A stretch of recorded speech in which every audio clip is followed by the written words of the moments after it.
So the main reason I'm in Italy is to see the Casciano del Bagno, which I'm going to see later on. But I've just dropped in on Benedetta Origo, whose mother, Iris Origo, wrote some amazing books, one called The Merchant of Prato, which I read long ago. But anyway, she just showed me her conservatory, which is, God, it puts any British conservatory to shame. Look, look, she's got some kumquats, she's got 1,000,000 lemons, and end of April, they get put out onto the terrace. So I thought I was coming just to Benedetta's little house, and this is an amazing end bit to the garden. Here's the view, and then Benedetta's going to talk to us. That's just the view, La Force, everyone should come to it. Benedetta, hello. You've been very kind to me. Tell me all about Pinsent and everything that's happening. Well, Cecil Pinsent was a wonderful friend of my parents. He had worked for my grandmother in Florence at the Villa Medici of Fiesole. He then came to see the new property that they had bought in the Val d'Orce. A very harsh, difficult, poor area, which they fell in love with, mainly because of the poverty and the beauty, of course. My father, with great energy and enthusiasm, started work on the farming, and my mother on the garden, and social work too. If you think that illiteracy was over 90% here. There were no schools, there were no roads, everything had to be done. And in an incredibly short time, they did, and continued doing so after the war. When they bought the property and then added to it, finally it came to well over 7,000 acres. That's 3,000 hectares, I don't know how, more or less. They started, as I say, they started work. Fortunately, at that time, and it's odd that I should say fortunately, because it was the fascist government, Mussolini gave great importance to developing Italy in every possible way, and especially in agriculture. So anybody who formed a consortium of landowners would have the benefit of a lot of aid, financial aid, to complete their plan. And my father was president of this consortium for decades. And roads were built, farms were restored, oxen were bought. Not this garden, because this was made with my mother's money, whose grandmother was American and very wealthy. And when she came here to visit her granddaughter, who had just had a baby, not me, my brother, who died when he was 8, also of TB. Anyway, another story. Was appalled because they hardly had any water in the house, just one bathroom with a trickle of water, as my mother used to say. And she gave them the money to make an aqueduct from the springs on the hill behind here. And that's the water that we still drink, and not use for the garden, but it's not enough, but for the house, our house, and other houses around. I can go on for quite a while. Yes. So I came to the bottom of this garden, and this is this huge fountain, also built by Pinsent in the 1920s. And Benedetta, tell me about, we're connected. We've discovered a little connection. We have a big connection.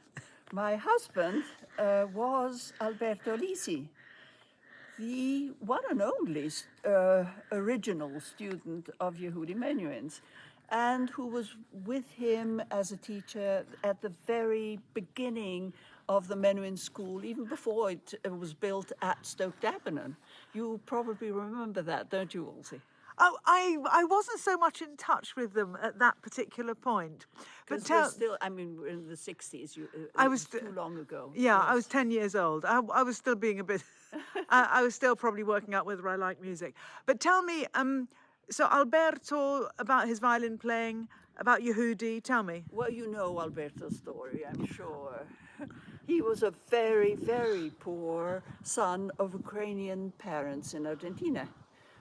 And his father was a passionate music lover and played the violin, you know, as they used to play it in Ukraine, because both parents were Ukrainian and spoke Ukrainian at home. So did Alberto. And he played the violin sort of resting on his tummy for dances, Ukrainian parties, and so on. And his dream was that his son should turn out to be Heifetz. And so he kept him at it. Fortunately, Alberto was full of promise. And as a teenager already, many wonderful ladies from Austria, England, Germany, who had emigrated to Argentina during the war years, and who ran the music societies of Buenos Aires, took a great fancy to him and helped him in every way, and sent him to Europe to study. After a couple of journeys to Europe, he, in great poverty, I may say, he used to say how difficult it was even to eat at the time. But he played and studied. I don't know who he studied with in London, I can't remember. But anyway, he went on to the Queen Elizabeth contest and won the 6th prize there on what everybody called a matchbox of a violin. And in fact, Yehudi, Oistrakh, Grumiaux, all these judges of the contest banded together and bought him an Amati violin, which he chose not to play on for the last, because he said he was used to his matchbox, and that's what he won his prize on. But anyway, he then went on to play the Amati in concerts. And you said to me that Yehudi, at this point, in fact, he went up to Yehudi, whom he admired beyond any of the others, and said, "I would like to study with you." And Yehudi said, "I just don't have time. I'm always traveling. I just don't have time to have students." But Alberto, being Alberto, insisted and went on and went to visit him in England. Said, I'll come to London and I'll come and visit you when you're there. And anyway, he finally became like an older brother to Mita and Jeremy. did he? Did he? Of course, I know Jeremy and Gerard. Mita Yes, was difficult. yeah, And yeah. actually, the Schwester Marie, you must have known, Ma, they called her, Mali. I didn't know her. No, The Swiss nanny. no. Well, she'd been our Swiss nanny during the war. And in fact, that was what gave birth to the great friendship between my mother and Yehudi, because they met at a dinner party in Rome. And tell me about when you met your husband.